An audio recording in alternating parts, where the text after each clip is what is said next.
I live alone in Alaska. The twisted man has been peeking in through my windows.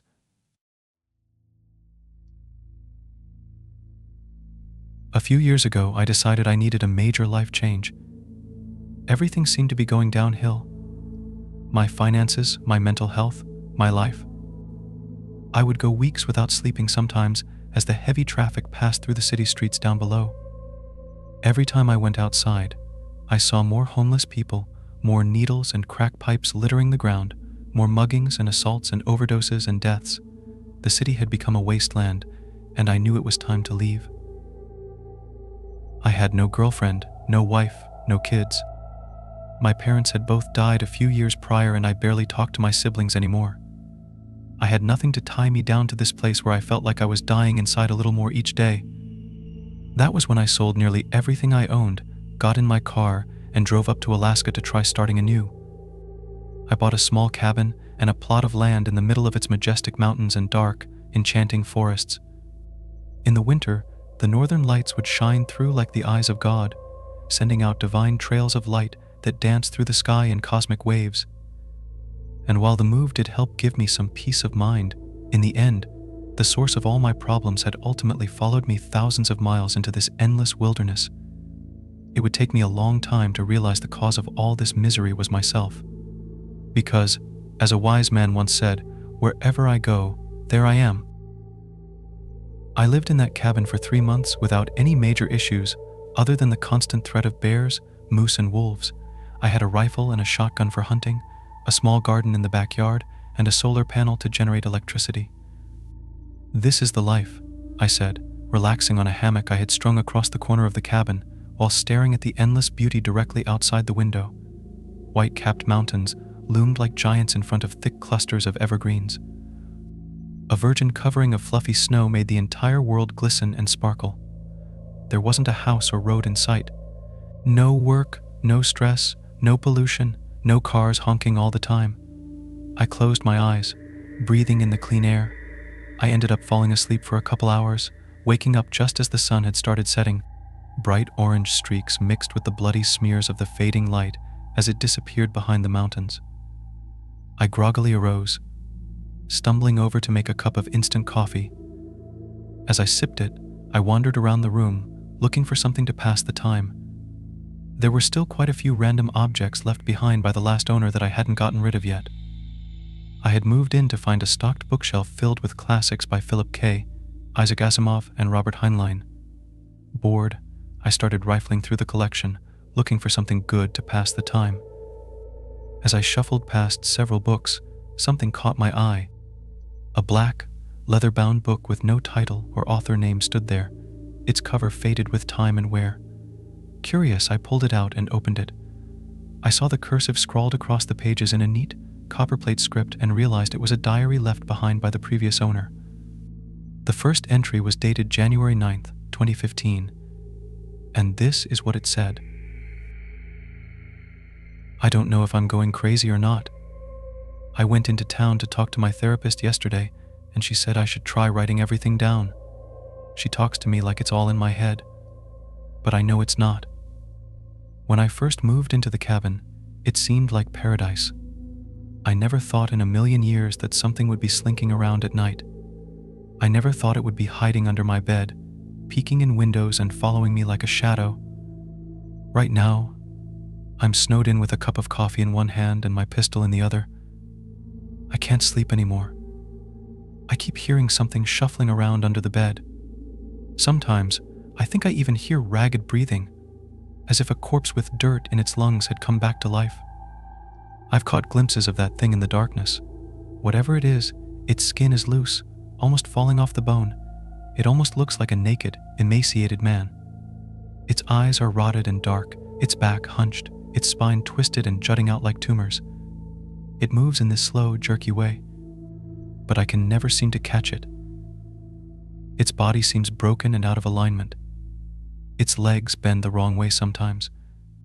By the time I turn on the lights or try to take a video of it, it's always disappeared, but its fetid odor remains. It lingers in the cabin like a sweet-smelling, spreading infection. I don't know what it wants from me. I want to leave, But with the storm raging outside, I'm stuck here, unable to get all the way back to town. The snow surrounds the cabin in mounds 5 feet high. I feel like a prisoner caged with a rabid beast, not knowing when it will strike. My wife claims she hasn't seen or heard anything, but she keeps vanishing on me. Last night, she disappeared in the middle of a snowstorm. Where did she go? I asked her in the morning, but she said she was here the whole time. She didn't remember anything.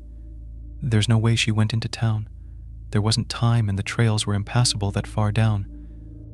Something's going on here, but I don't know what it is. I'm truly scared for our lives. I slammed the diary shut, not wanting to read anymore. I didn't want to become infected by some kind of contagious cabin fever. If the last owner had gone insane in the mountains and started hallucinating naked corpses crawling around, I really didn't want to know. I shoved the diary back in the bookshelf, going for A Maze of Death instead. I tried to forget what I had read in the diary as I flew through the novella. All night, I tried to get the image of the naked, twisting man with rotted eyes out of my head, but I couldn't. I eventually fell asleep right before dawn. But, as my eyes were closing, I thought I saw a silhouette in the window. A starved man with excited, black eyes that seemed to be rotting out of his skull. I thought I saw him put his inhumanly long fingers against the glass as he leaned forward. I blinked, sitting up and glancing out into the white, snow-covered wonderland, but there was nothing there. Another hunter occasionally followed the deer trails near my cabin. A frozen lake stood a quarter-mile away, the surface white and covered in thick drifts of snow. I bundled up, deciding to go outside for a hike in the frigid dawn. I strapped on my snowshoes and grabbed my shotgun, as I always did when I went outside. I never knew when a polar bear might be waiting around the next tree, after all. I opened the door, seeing footprints pressed into the snow all around my house. At first I thought it was that silhouette I had seen, the nightmarish thing from the diary. But the footprints didn't go over to my window. They followed the trail 20 feet away, veering off towards the frozen lake at the bottom of the hill. I glanced down in that direction, seeing a black figure plodding slowly forward. Steve. I almost cried, recognizing my only neighbor in a 4-mile radius. He had a cabin about a mile away on his own little plot of land. He jumped, clearly startled by the sudden noise. His black snow pants and heavy fur coat swished together as he spun, raising his rifle high. When he saw me, he immediately lowered it and put a gloved hand up in a friendly greeting. "Hey, Josh. Surprised to see you up this early," he yelled over the muted wintry landscape. Sounds always seemed different after it snowed, as if all the noise in the world had become faded and dead. "Yeah, I've been having a little trouble sleeping," I said, slinging my shotgun around my shoulder. "What are you doing anyway?" "Just a little hunting, you know," he said, giving me a sly wink. "Animals are always most active around dusk and dawn, it seems. That's when I always have the best luck anyway." He stepped close to me, staring me in the eyes. "You do look like shit. Those bags under your eyes are big enough to carry groceries in." "Yeah, trust me, I know." "Hey, this might sound a little weird, but did you know the previous owner of this cabin?" I asked. Steve's wrinkled, old face fell into a scowl. His expression immediately became guarded and distant. Sure, we've met," he exclaimed bluntly. He seemed to be searching my face for something, but I didn't know what. His reaction left me feeling off balance and nervous. "Is he still around?" I said. Steve's scowl deepened. "Buddy, I don't know what this is about, but he's dead. He's been dead. He died in that cabin, actually." He pointed a finger at my home accusingly. With those words, my heart seemed to drop into my stomach. Waves of dread flowed through my body like water. But how? How did he die? Like a heart attack or something? I asked. Steve's gaze turned downwards. He didn't meet my eyes. "Do you know that Alaska has the highest missing persons rate in the entire United States? It's not even close. In fact, for the population size, we have far more people who go missing and never get found than anywhere else. They even have a name for it. The Alaska Triangle, Steve said, and we're square in the middle of it. I stared blankly at him, wondering where he was going with this. It seemed like a way to avoid answering my question. No, I didn't know that. I responded. Steve nodded, raising his head again. He heaved a deep sigh. Look, the thing with the last owner and his wife. It's somewhat disturbing. If you really want to know, I'll tell you, but it's certainly not going to help your peace of mind. And it definitely isn't going to help you get some sleep. I want to know, I insisted instantly. The wind started to whip past us. Flakes of ice and snow flew sideways in the sudden currents. Let's go back to your cabin then, Steve said, pulling his heavy fur-lined hood off and shaking out his long black hair behind him. I could use a bit of whiskey to warm up. We sat down with a bottle of Johnny Walker and 2 shot glasses.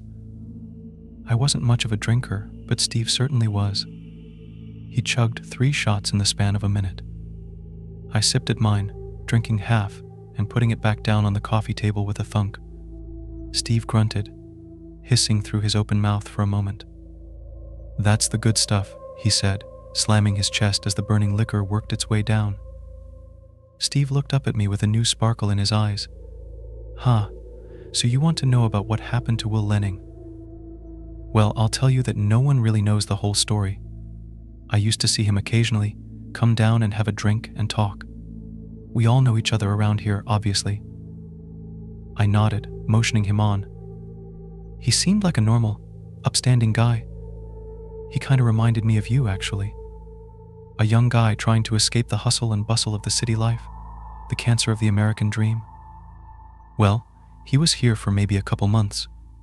Everything seemed fine. We used to go skeet shooting occasionally, have a beer, you know. We'd get together with a couple other hunters who live closer to town and sometimes play some poker. I never saw anything odd about Will. I never could have predicted what happened to him. He heaved a long sigh at this, looking out the window at the sharp mountains with an expression of nostalgia. Well, what happened to him? I asked, encouraging him to go on. He started talking about seeing someone peering in through his window at night. He talked about hearing sounds from under his bed while he was laying there in the dark, sounds like diseased breathing and shuffling. He started keeping all the lights on in his cabin 24 hours a day. Steve leaned close to me. A glimmer of fear rippled across his pale, wrinkled face. He started to lose his mind, started digging holes all over the place, looking for something. Even in the middle of snowstorms, I would occasionally see him outside digging. It seemed like he never slept anymore. It was classic cabin fever if I ever saw it. It was only a few weeks later that I came over here, concerned. I hadn't heard from him in a few days, which was fairly unusual. I found the door hanging wide open. Propped up in a chair in the exact spot where you now sit, Will lay with a blast hole showing clear through his skull, a shotgun laying at his feet. And next to him, I found a blood-stained diary open to the middle page. The last entry was stained with blood spatter, but still visible. I remember leaning down and reading it. It was only a few sentences long. I glanced over at the bookshelf with the same diary, saying nothing. It said something like, "I see now what's going on. The twisted man is leading me to the truth. Today, I will finally find it." And that was his suicide note? I asked, my heart hammering in my chest. Steve nodded. I went into town and got some rangers to come check it out. Eventually, they got cops and CSI there. They took all the stuff as evidence, including the diary, he said. Good riddance, I say. Reading something like that is never beneficial. Sometimes delusions spread like a virus, you know what I mean? I did, but I said nothing. I glanced back at the diary, its black leather cover gleaming like a crouching snake. And I wondered if the police took the diary as evidence. How did it get back here? You said he had a wife living here with him too? I asked. She went missing around the same time, he said. Pretty bizarre. The cops thought maybe she just moved away, but... He shook his head grimly. As far as I know, she was never seen again. It was like she had evaporated into thin air. After Steve left, I walked stiffly over to the bookshelf, taking down the diary. I flipped open through the pages. In the middle, I found the last entry. Spatters of old, darkened blood were scattered over the page like raindrops. I found the suicide note and read the date. January 27th, 2015. Will Lenning had not lived long after he started seeing the twisted man. I wondered if my fate would be the same. The sun had started to set outside as I sat with the diary at the small circular kitchen table, eating some stewed venison and rice as I read through the entries. At the end, Will Lenning said the twisted man had been trying to guide him somewhere, that, in fact, the twisted man had been trying to protect him from some great evil, rather than being the source of it. I scoffed, feeling a flash of anger at his stupidity. His naivety obviously led to his death. But then a flash of insight struck me like lightning. What if I was committing the same kind of stupidity? Perhaps I should just grab my gun and valuables and leave. I could take off on the snowmobile and be in town within a couple hours. But in my heart, I knew I would not. Something about the mystery of all this beckoned me to stay. Like a siren leading sailors to destruction, my curiosity called out to me, and I knew I would not be leaving that night. I needed answers. And sadly, I would find them. I had fallen asleep with an empty bottle of beer in my hand. I sat in front of the TV, which only got satellite reception. There were, of course, no cable or phone lines threading their way through the forest. All of my power came from stored solar energy.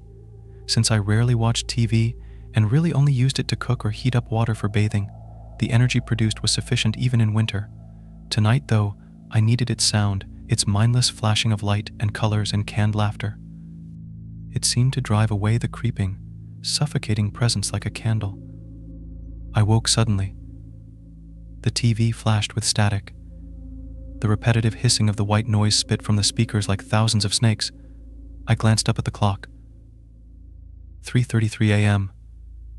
I looked around the dark cabin, confused for a long moment. I didn't understand what had woken me so abruptly.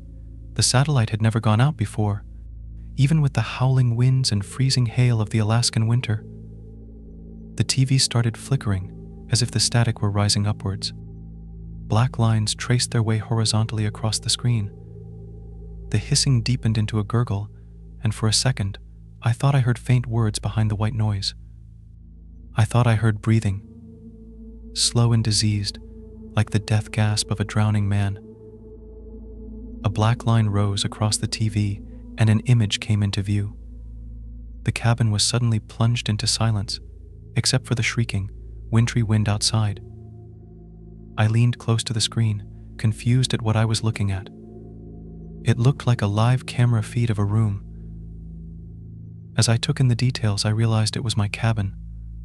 I saw myself in the chair, leaning close to the screen. I raised my hand, and the miniature version of me on the screen did likewise. Ice water seemed to drip down my spine as waves of dread coursed through my body. "What the fuck is this?" I whispered, looking back to where the camera should be. It was just a coarse wooden ceiling in that corner. I turned back to the screen and nearly screamed.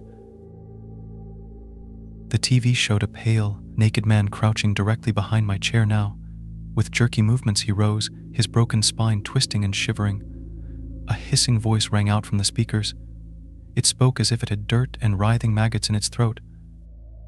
"He is a killer, the shadow of death. Many have fallen.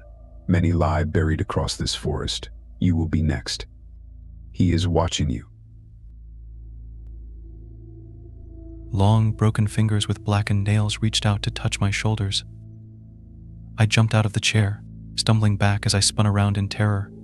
My back smashed into the TV, and it fell to the floor with a shattering of glass and an explosion of light. In those few moments before the darkness descended on me like a blanket, I thought I glimpsed a pale, sunken face with rotted, blackened eyes peeking out from behind the chair. I turned on every light in the cabin, but there was no sign of the twisted man now. I knew I had to get out of there, though. I thought about the warning that the voice had spoken. If the creature wanted to attack me, then why hadn't it just killed me while I was sleeping? None of it made sense. Who was watching me? The twisted man? And if he was, why warn me? Perhaps it was psychological warfare, I thought to myself. Perhaps the twisted man simply liked to play with his food before he ate it. Thoughts raced through my head at 1,000 miles an hour as I threw on snow pants and a couple heavy sweaters and coats. I covered up my entire body as much as I could to try to prevent frostbite. I had made up my mind to flee. There was no snowstorm tonight, though the entire landscape was blanketed in it, and I knew the wind chill would be like an ice blade whipping against my skin. It was extremely dangerous to travel in the middle of the night like this in temperatures that might reach -30 degrees. Steve had been right. After all, Alaska had the highest missing persons rate of any state, and many of them were never found, their bodies likely frozen solid in the deep snow dozens of miles from the nearest town. I grabbed my shotgun, jumped on my snowmobile, and started heading to Steve's cabin. I hoped I could wait there until the sunrise and then figure out what to do next. But fate would take the decision out of my hands. I felt like there were eyes watching me as I drove along the narrow, winding deer trail. The boughs of the evergreens reached into the path like greedy hands, grabbing at my coat and legs. More than a couple times, I thought I saw a pale, naked figure standing in the snow, but it had always gone when I turned to look. I gave a sigh of relief when Steve's place appeared in the distance. I could see the lights twinkling through the small windows of his log cabin. I pulled up next to his door, looking down. I saw 2 pairs of footprints there, one much smaller than the other. I found it odd, but shrugged it off. The snowmobile cut out with a sucking gurgle. I knocked on the door hard a few times. Steve appeared after a few moments, groggy and half-dressed. He blinked slowly as he looked me up and down. His wrinkled face fell into a frown. "Steve, I need a favor," I said quickly. "Something weird is happening in my cabin. Can I stay here until morning, until maybe I can go to town or something? I can't stay at my place tonight. I just can't." He nodded, yawning and motioning me in. "You can sleep on the couch," Steve said. "Put that shotgun somewhere safe, though." He had a partitioned bedroom in his cabin. It was significantly larger than my little one-room cabin, though it was basically still just a joint kitchen living room, a small bedroom and a bathroom. He pointed to a well-worn couch in the corner and gave me an apathetic wave as he stumbled back into his bedroom, slamming the door. I couldn't sleep, though. I tiptoed around the room, looking at Steve's bookshelf. He had a rather strange taste in books, lots of Anne Rule and true crime there. I saw dozens of books about Ted Bundy, John Wayne Gacy, Richard Chase, Herbert Mullen, Jeffrey Dahmer, and Richard Ramirez among the collection. At the end, a large black binder stood, unlabeled and worn-looking. It reminded me of the look of that leather-bound diary for a second, and my heart dropped. But logically, I knew this was just a coincidence. Yet, still I pulled out the binder, my curiosity piqued. What I found inside filled me with dread and horror. Countless news clippings covered the length of it. The first clipping was from nearly 20 years earlier, about a woman who went missing in the Alaskan forest while hiking. A later one confirmed that her body was never found, and that her family was still hoping that she might turn up alive somewhere. A reward was offered for any information, it said. And every page after that was more of the same missing woman, murdered prostitute, missing man, no leads. I kept flipping through until I found clippings about Will Lenning's suicide and the sudden disappearance of his wife.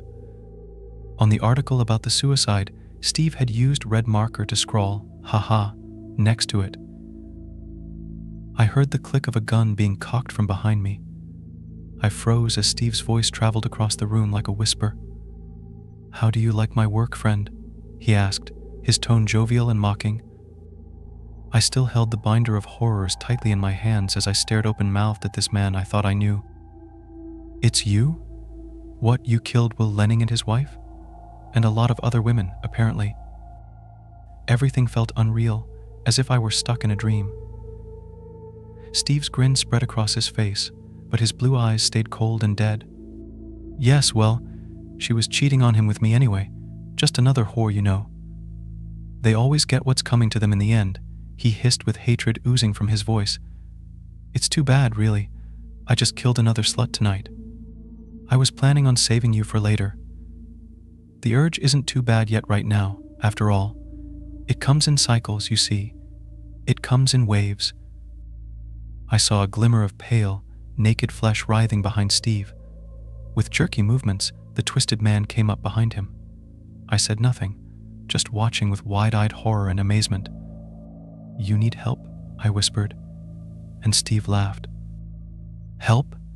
The only help they give people like me is a needle in the arm. You know that. That's why it's important to always cover your tracks. The twisted man ran a long, broken finger across Steve's neck. Steve gave a strangled cry and jumped. He spun around, screaming. I glanced over at my shotgun next to the couch. I jumped for it as Steve turned back to me, firing his pistol twice. The first bullet soared high above me, raining wood splinters down on my head, but the second ripped into my leg. A cold, burning pain ran like fire up my shin. I screamed in agony and battle fury as I gripped the shotgun, spinning and firing. Steve's head exploded as the slug ripped through his brain. His forehead collapsed like a smashed melon as bone splinters and blood sprayed the wall behind him. The twisted man stood there, hunched over, grinning up at me. I felt warm blood gushing from my leg as I stared back at him, breathing hard. I wondered if I was dying. You weren't after me at all, were you? I asked. But the twisted man said nothing. After a long moment, he slinked back into the shadows of the bedroom and disappeared. As night crawled its way toward morning, I thought back to the words the twisted man had spoken through the TV, suddenly understanding everything. He is a killer. The shadow of death. Many have fallen. Many lie buried across this forest. You will be next. He is watching you. He hadn't been trying to hurt me at all. He had been trying to warn me. He had probably tried to warn Will Lenning and his wife too.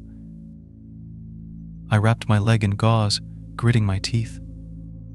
The wound looked puckered and deep, but I could still move my foot, and the bullet had gone clean through the flesh.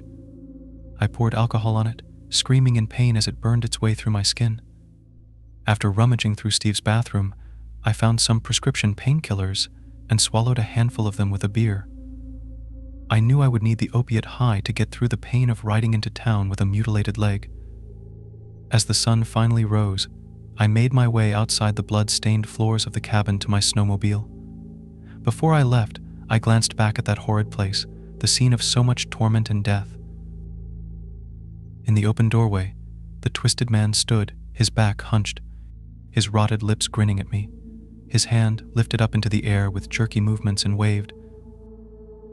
I waved back as I started the engine and headed into town.